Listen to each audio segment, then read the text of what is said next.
സ്നേഹം, ദിവ്യസ്നേഹം, സ്നേഹം, ദിവ്യസ്നേഹം. പുറപ്പാട് പുസ്തകം 17-ാം അധ്യായം 11-ാം വാക്യം വായിക്കുന്നു. നിങ്ങൾ ശ്രദ്ധിക്കൂ. മോശെ കൈ ഉയർത്തിയിരിക്കുമ്പോൾ ഇസ്രായേൽ ജയിക്കും, കൈ താഴ്ത്തിയിരിക്കുമ്പോൾ അമാലേക്ക് ജയിക്കും. ഇവിടെ ഇസ്രായേൽ മക്കൾക്ക് എതിരായിട്ട് അമാലേക്കർ എന്ന ജനം ഇവർക്ക് എതിരെ തിരിഞ്ഞുകൊണ്ട് എപ്പോഴും ഇവർക്കെതിരെ യുദ്ധത്തിന് വരുന്നു. അങ്ങനെ വിഷമകരമായൊരു ഘട്ടത്തിൽ മോശ യോശുവയോട് പറഞ്ഞു, നീ കുറച്ച് ആളുകളെ തിരഞ്ഞെടുത്തുകൊണ്ട് അമാലേക്കരോട് യുദ്ധം ചെയ്യുക. ഞാൻ ദൈവത്തിൻ്റെ വടി എടുത്തുകൊണ്ട് പർവ്വതത്തിൽ കയറി അവിടെ നിൽക്കാം. പർവ്വതത്തിൽ കയറി നിൽക്കാമെന്ന് പറയുമ്പോൾ അവിടെ ചെന്നിട്ട് പ്രാർത്ഥിക്കാം, പ്രാർത്ഥനയോടെ ആയിരിക്കാം എന്ന് മോശ പറഞ്ഞു. ഒരു വശത്ത് യുദ്ധം നടക്കുന്നു, മറുവശത്ത് പ്രാർത്ഥന നടക്കുന്നു. യോശുവ യുദ്ധം ചെയ്യുന്നു, മോശ പ്രാർത്ഥിക്കുന്നു. ആ പ്രാർത്ഥനയിൽ അവൻ കൈകൾ ഉയർത്തിയാണ് പ്രാർത്ഥിക്കുന്നത്. തിമോത്തിയോസിന് എഴുതിയ 1-ാം ലേഖനം 2-ാം അധ്യായം അതിൻ്റെ 8-ാം വാക്യം. ആകയാൽ പുരുഷന്മാർ എല്ലായിടത്തും കോപവും വാഗ്വാദവും വിട്ടകന്ന് വിശുദ്ധ കൈകളെ ഉയർത്തി പ്രാർത്ഥിക്കണം എന്നു ഞാൻ ആഗ്രഹിക്കുന്നു. നാം ഇപ്പോൾ ഒരുപാട് പ്രാവശ്യം മുഴങ്കാൽ മടക്കിയുള്ള പ്രാർത്ഥനയെക്കുറിച്ച് ഇവിടെ പറയുന്നുണ്ട്. അതും ചില ക്രിസ്ത്യാനികൾ മറന്നുപോയിരിക്കുന്നു.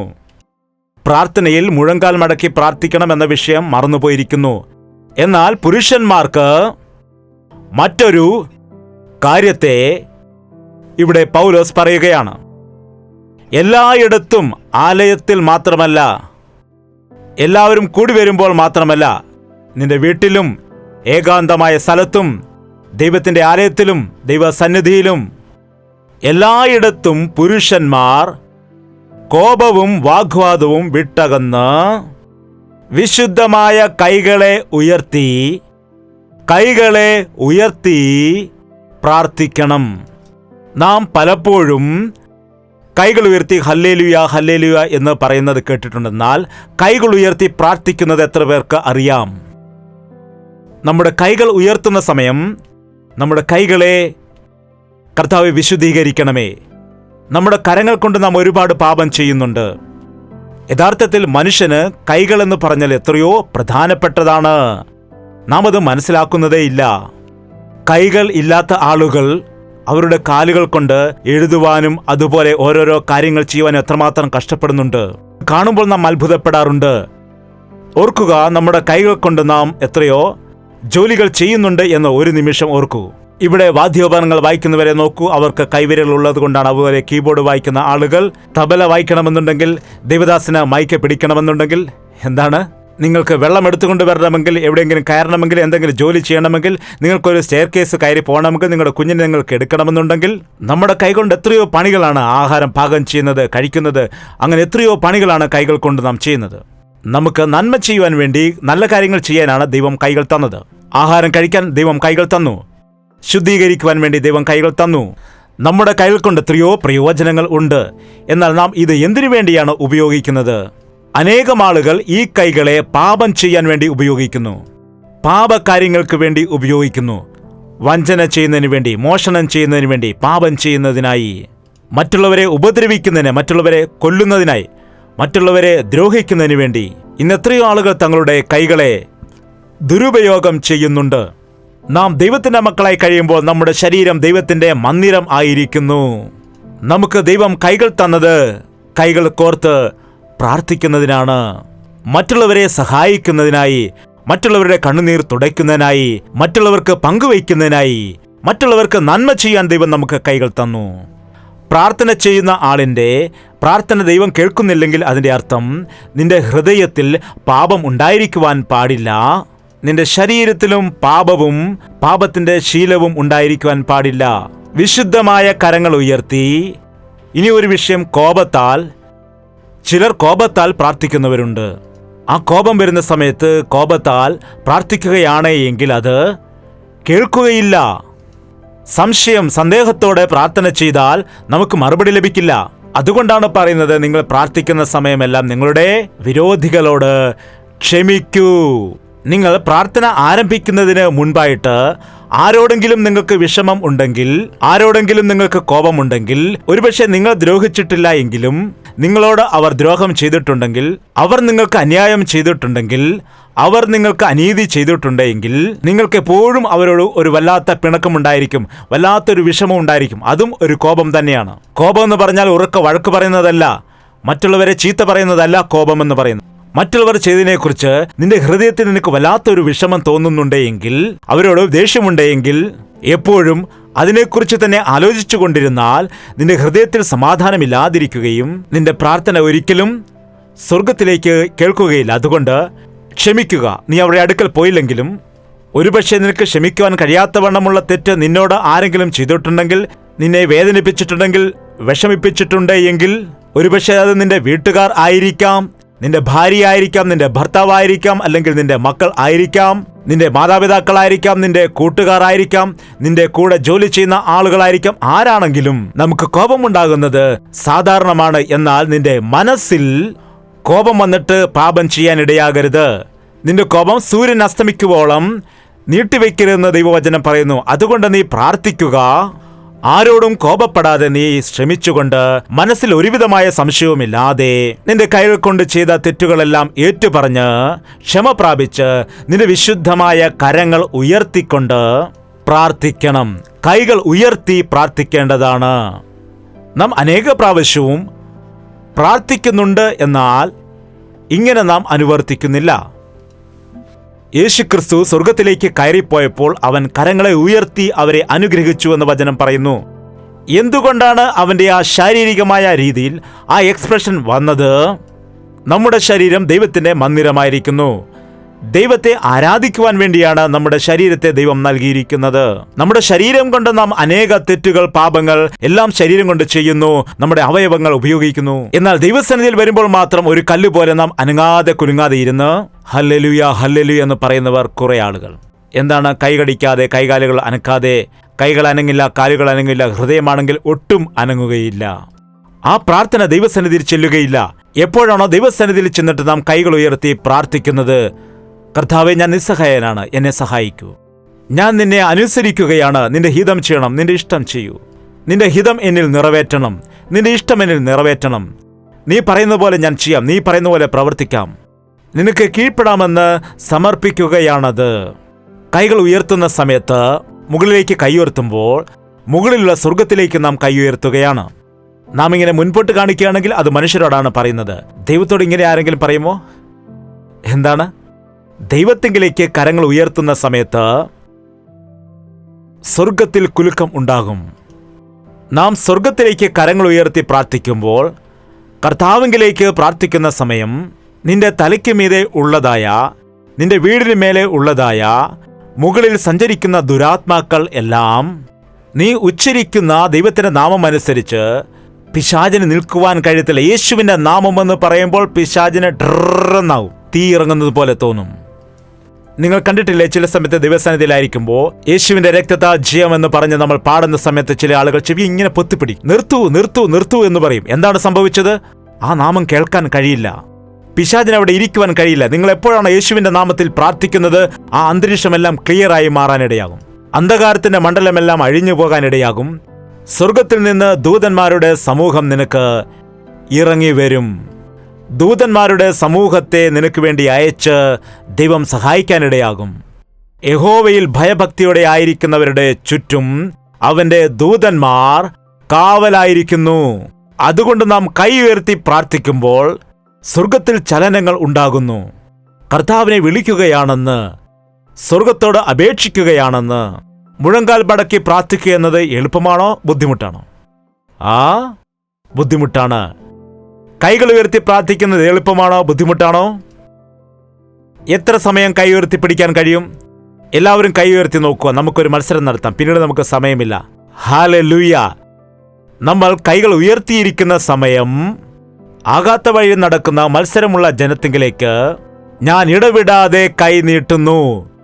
യേശുക്രിസ്തു തൻ്റെ കൈകൾ നീട്ടിയിട്ട് എത്ര നേരമാണ് നമ്മെ കാക്കുന്നത്? നിരന്തരമായി ദിവസം മുഴുവൻ നമ്മുടെ കർത്താവ് നമുക്ക് വേണ്ടി കൈകൾ നീട്ടുന്നു.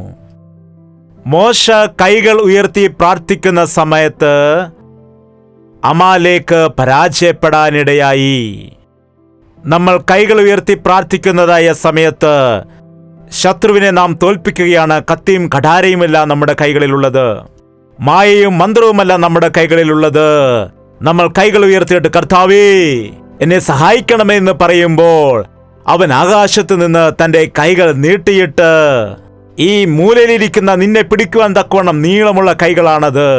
രക്ഷിപ്പാതിരിപ്പാൻ തക്കവണ്ണം അവന്റെ കരങ്ങൾ കുറുകിയിട്ടുമില്ല, കേൾക്കാതിരിപ്പാൻ തക്കവണ്ണം അവന്റെ ചെവി മന്ദമായിട്ടുമില്ല. നമ്മൾ കൈകൾ ഉയർത്തി പ്രാർത്ഥിക്കുന്നതായ സമയത്ത് പിശാചും അവന്റെ കൂട്ടാളികളും അന്ധകാരത്തിന്റെ മണ്ഡലങ്ങളെയും പിശാചിന്റെ ശക്തികളെയും അന്ധകാരത്തിന്റെ വ്യാപാരത്തെയും എല്ലാം ക്ലിയർ ചെയ്യുകയാണ് ചെയ്യുന്നത്. സ്വർഗീയ ശക്തിയെ ഭൂലോകത്തിലേക്ക് ഇറക്കുവാൻ കഴിയുന്ന പ്രാർത്ഥനയിൽ പ്രാർത്ഥന ചെയ്യുന്നതായ സമയത്ത് ദൈവത്തിന്റെ സ്വർഗീയ ഭണ്ഡാരത്തിൽ നിന്ന്, സ്വർഗീയ നിധിയിൽ നിന്ന് അത്ഭുതങ്ങൾ ചെയ്യുന്നതിനായി, അതുപോലെ അനുഗ്രഹങ്ങൾ നമ്മുടെ ജീവിതത്തിൽ ചെയ്യുന്നതിനായി ദൈവം പ്രവർത്തിക്കുന്നത് കാണാം. കൈകൾ ഉയർത്തി പ്രാർത്ഥിക്കുവാൻ ഈ ദിവസങ്ങളിൽ നിങ്ങൾ പരിശീലിക്കൂ. ഒറ്റയ്ക്ക് പോയിരുന്ന് പ്രാർത്ഥിക്കുവാൻ നിങ്ങൾ പരിശീലിക്കുക. ചില ആളുകൾക്ക് സെക്കൻഡ് പൊസിഷനിലേക്ക് എത്തുകയാണ് ഇതേ രീതിയിൽ. ഓക്കെ, കൈ താഴ്ത്തിക്കൊള്ളൂ. ജസ്റ്റ് 10 മിനിറ്റ് പോലും ആയില്ല നമ്മൾ കൈ ഉയർത്തി, അല്ലേ? 10 മിനിറ്റ് പോലും ആയില്ല. മോശ രാവിലെ ചെന്നു. അവിടെ ചെന്ന് കൈകൾ ഉയർത്തി പ്രാർത്ഥിക്കുമ്പോൾ അമാലേക്കുമായി തീവ്രമായ യുദ്ധം നടന്നുകൊണ്ടിരിക്കുകയാണ്. എപ്പോഴാണോ ആ കൈകൾ ഉയർത്തി പ്രാർത്ഥിക്കുന്നത്, ഇസ്രായേലിന്റെ പക്ഷത്ത് ദൈവത്തിന്റെ ദൂതന്മാർ ഇറങ്ങി വന്നിട്ട് അവർക്ക് യുദ്ധത്തിൽ ജയം ലഭിക്കുന്നു. അങ്ങനെ മധ്യാഹ്ന സമയം ആയപ്പോഴേക്കും മോശയുടെ കൈകൾക്ക് ഭാരം ഏറി. അത് സ്വാഭാവികമാണ്. ആത്മാവ് ഒരുക്കമുള്ളത്, എന്നാൽ ശരീരം ബലഹീനമായതെന്ന് പറയുന്നു പൗലോസ്. നമ്മുടെ ആത്മാവിനേക്കാൾ ശരീരം ബലഹീനമായതാണ്. എന്തുകൊണ്ടെന്നാൽ നമ്മുടെ ശരീരത്തിന് പാപത്തിന് ഇടം കൊടുത്ത് നമ്മുടെ ശരീരത്തെ നാം ബലഹീനമാക്കി മാറ്റിയിരിക്കുന്നു. ദൈവം കൊടുത്തതായ മഹത്വത്തെ നഷ്ടപ്പെടുത്തി മനുഷ്യൻ ശരീരത്തിന്റെ ബലത്തെ നഷ്ടപ്പെടുത്തി. അതാണ് പ്രായമാകുന്നത്, മരിക്കുന്നത്. ദൈവം മനുഷ്യനെ സൃഷ്ടിച്ച സമയത്ത് ഇത്രകാലം ജീവിച്ചിരിക്കണം, പിന്നെ മരിക്കണമെന്ന് പറഞ്ഞില്ല.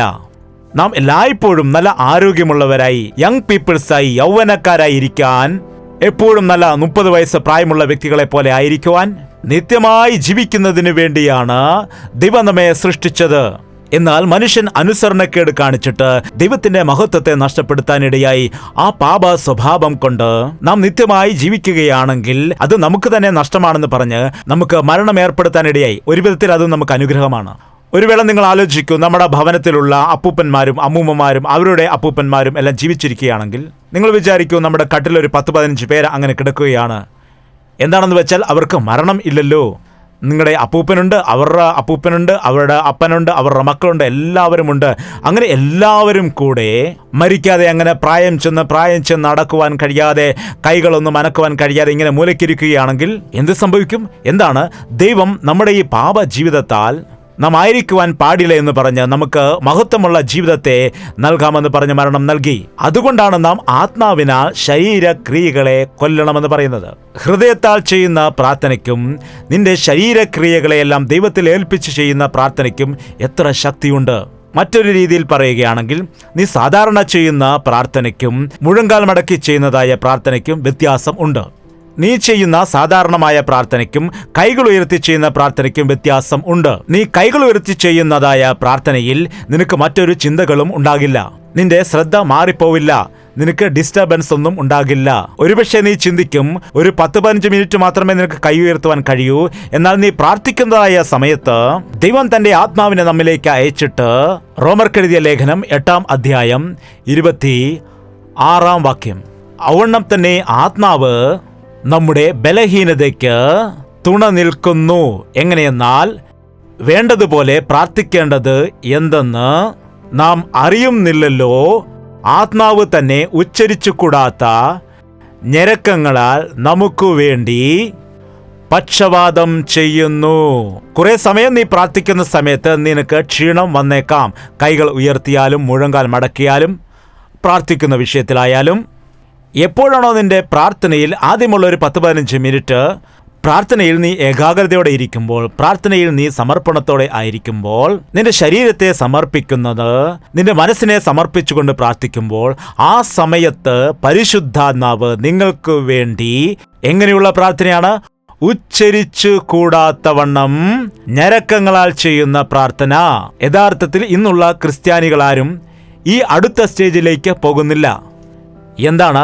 നാം വായ കൊണ്ട് ചെയ്യുന്ന, സംസാരം കൊണ്ട് ചെയ്യുന്ന പ്രാർത്ഥന, അത് ആമേൻ എന്ന് പറയുമ്പോൾ കഴിയുന്നു. അതോടുകൂടി നമ്മുടെ പ്രാർത്ഥന തീരുന്നു.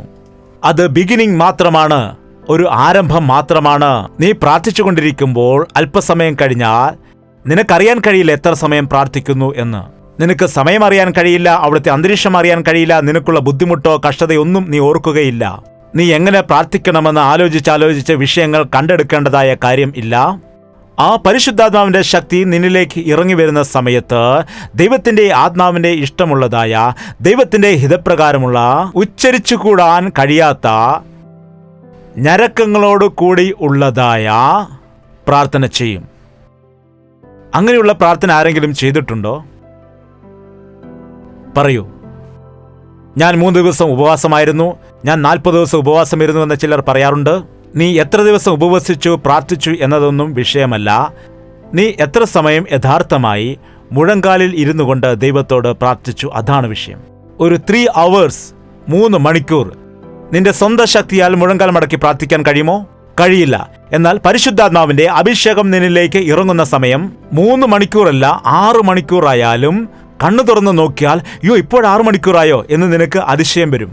നീ 6 മണിക്കൂർ പ്രാർത്ഥിച്ചാലും ആ സമയം നിനക്ക് അത് 6 മിനിറ്റായിട്ടേ നിനക്ക് തോന്നുകയുള്ളൂ. എന്തുകൊണ്ടെന്നാൽ പരിശുദ്ധാത്മാവ് നിന്നിലേക്ക് വരുന്ന സമയം നിന്റെ സ്വന്തം ശക്തി കൊണ്ട് അല്ലാതെ ദൈവത്തിന്റെ ഹിതപ്രകാരമുള്ള പ്രാർത്ഥന നിനക്ക് ചെയ്യുവാൻ കഴിയും. അങ്ങനെയുള്ള പ്രാർത്ഥനയിൽ അത്ഭുതങ്ങൾ സംഭവിക്കും.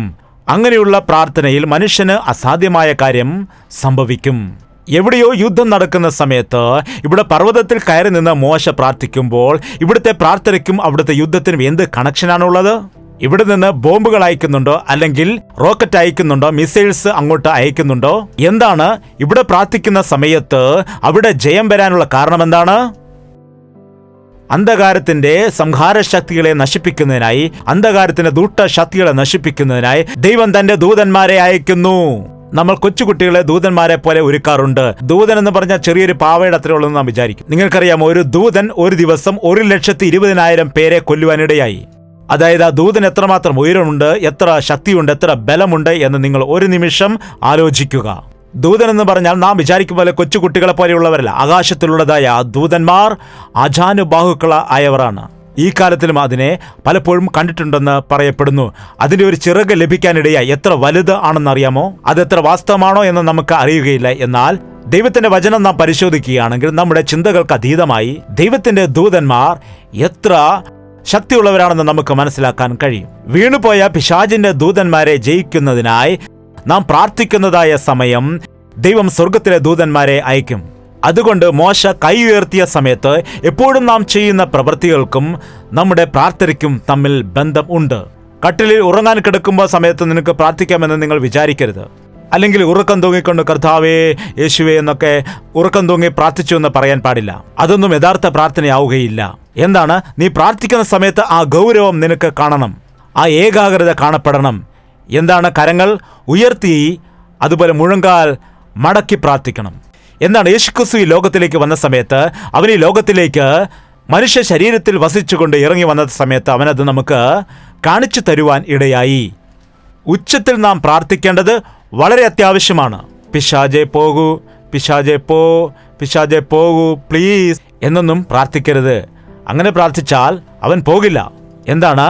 പിശാചിനെ ശാസിക്കുക, പിശാചിനെ എതിർക്കുക. എന്താണ്? അപ്പോൾ അവൻ നിങ്ങളെ വിട്ട് ഓടിപ്പോകാനിടയാകും. അതുകൊണ്ട് പ്രാർത്ഥനയിൽ ചില സമയത്ത് നസറേയനായ യേശുക്രിസ്തുവിന്റെ നാമത്തിൽ അഴിഞ്ഞു പോകൂ എന്ന് പറയുന്നത് എന്താണെന്ന് വെച്ചാൽ, ആ ശാസനയിൽ ദുരാത്മാവിന്റെ ഹൃദയത്തിൽ ശക്തമായി ഇറങ്ങണം. നമ്മുടെ ശബ്ദത്തിലും ദൈവം നമുക്ക് കൃപ തന്നിട്ടുണ്ട്. നമ്മുടെ ശരീരം ദൈവത്തിന്റെ ആലയമാണ്. അവൻ്റെ അവയവങ്ങളായി നമ്മുടെ അവയവങ്ങളെ മാറ്റുന്ന സമയം നമ്മൾ കൈ ഉയർത്തിയാൽ മുറിവേറ്റ അവൻ്റെ കൈയെയാണ് പിശാച് അപ്പോൾ കാണുന്നത്. എഴുന്നേറ്റ് നിൽക്കാം, നമുക്ക് പ്രാർത്ഥിക്കാം. പ്രാർത്ഥന. കർത്താവേ, ഞങ്ങൾ മനുഷ്യനെ വിശ്വസിച്ച് വഞ്ചിതരായിരിക്കുന്നു. പണത്തിൽ ആശ്രയിച്ച് വഞ്ചിക്കപ്പെട്ടു, സമ്പത്തിൽ ആശ്രയിച്ച് ഞങ്ങൾ വഞ്ചിതരായി, അധികാരികളിൽ ആശ്രയിച്ച് ഞങ്ങൾ വഞ്ചിതരായി. വിശ്വസ്തനായ ദൈവത്തിൽ ഞങ്ങൾ ആശ്രയിക്കാത്തത് കൊണ്ട് ഞങ്ങളുടെ ജീവിതത്തിൽ ഒരുപാട് കുറവുകളുണ്ട്. ഈ ദിവസം ഞങ്ങൾ വിശ്വസിക്കുകയാണ്, ഞങ്ങൾ ഇവിടെ നിന്ന് പ്രാർത്ഥിച്ചാൽ നീ സ്വർഗത്തിൽ നിന്ന് കേൾക്കുന്ന ദൈവമാകുന്നുവല്ലോ. ഞങ്ങൾ ഇവിടെ നിന്നുകൊണ്ട് കരം നീട്ടിയാൽ നീ സ്വർഗത്തിൽ നിന്ന് കൈനീട്ടി ഞങ്ങളെ അനുഗ്രഹിക്കുന്ന ദൈവമാകുന്നു. നിന്റെ ദൂതന്മാരെ അയച്ചിട്ട് ഞങ്ങളെ കാവൽ ചെയ്യുന്ന ദൈവമാണെന്ന് ഞങ്ങൾ വിശ്വസിക്കുന്നു. ഞങ്ങളുടെ വിശപ്പകറ്റുന്ന ദൈവമാണെന്ന് ഞങ്ങൾ വിശ്വസിക്കുന്നു. ഞങ്ങളെ എതിർക്കുന്നതായ സാത്താന്റെ ശക്തികളെ തകർത്തു കളയുന്ന ദൈവമാണെന്ന് ഞങ്ങൾ വിശ്വസിക്കുന്നു.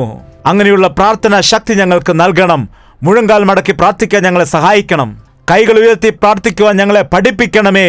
ഉപവാസത്തിൽ ഇരുന്നു കൊണ്ട് പ്രാർത്ഥിക്കുവാൻ ഞങ്ങളെ സഹായിക്കുമാറാകണം. സമർപ്പണം നൽകണമേ ദൈവമേ. ഞങ്ങളുടെ ജീവിതത്തിൽ വൻ കാര്യങ്ങൾ നീ ചെയ്യുമാറാകണം. അന്ത്യകാലത്ത് ഞങ്ങളായിരിക്കുകയാണ്.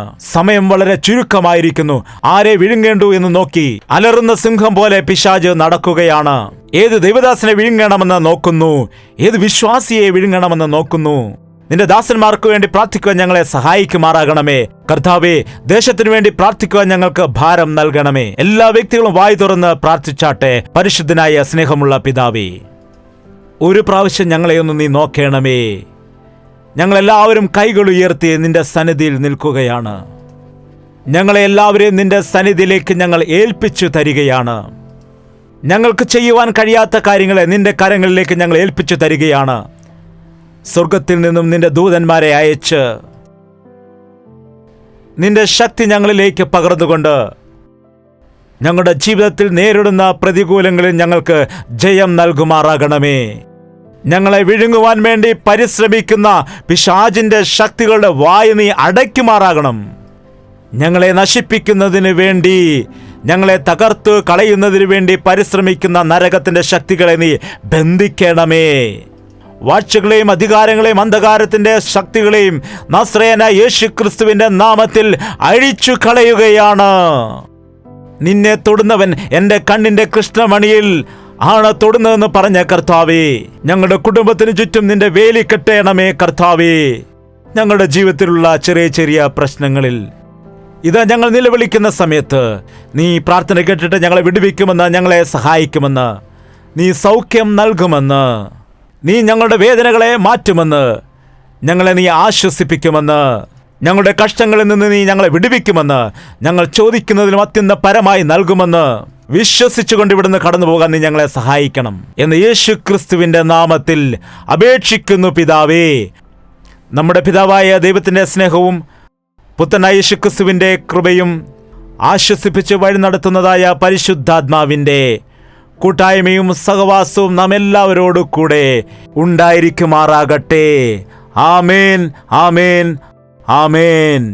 യേശുവേ, യേശുവേ, യേശുവേ, യേശുവേ, യേശുവേ, യേശുവേ, യേശുവേ, യേശുവേ. നിന്നെ നിന്നെ എന്നും ഞാൻ സേവിക്കും, നീ മാത്രം രാജാവെന്നും. നിന്നെ നിന്നെ എന്നും ഞാൻ സേവിക്കും, നീ മാത്രം രാജാവെന്നും. യേശുവേ, യേശുവേ, യേശുവേ, യേശുവേ, യേശുവേ, യേശുവേ, യേശുവേ, യേശുവേ, യേശുവേ, യേശുവേ, യേശുവേ.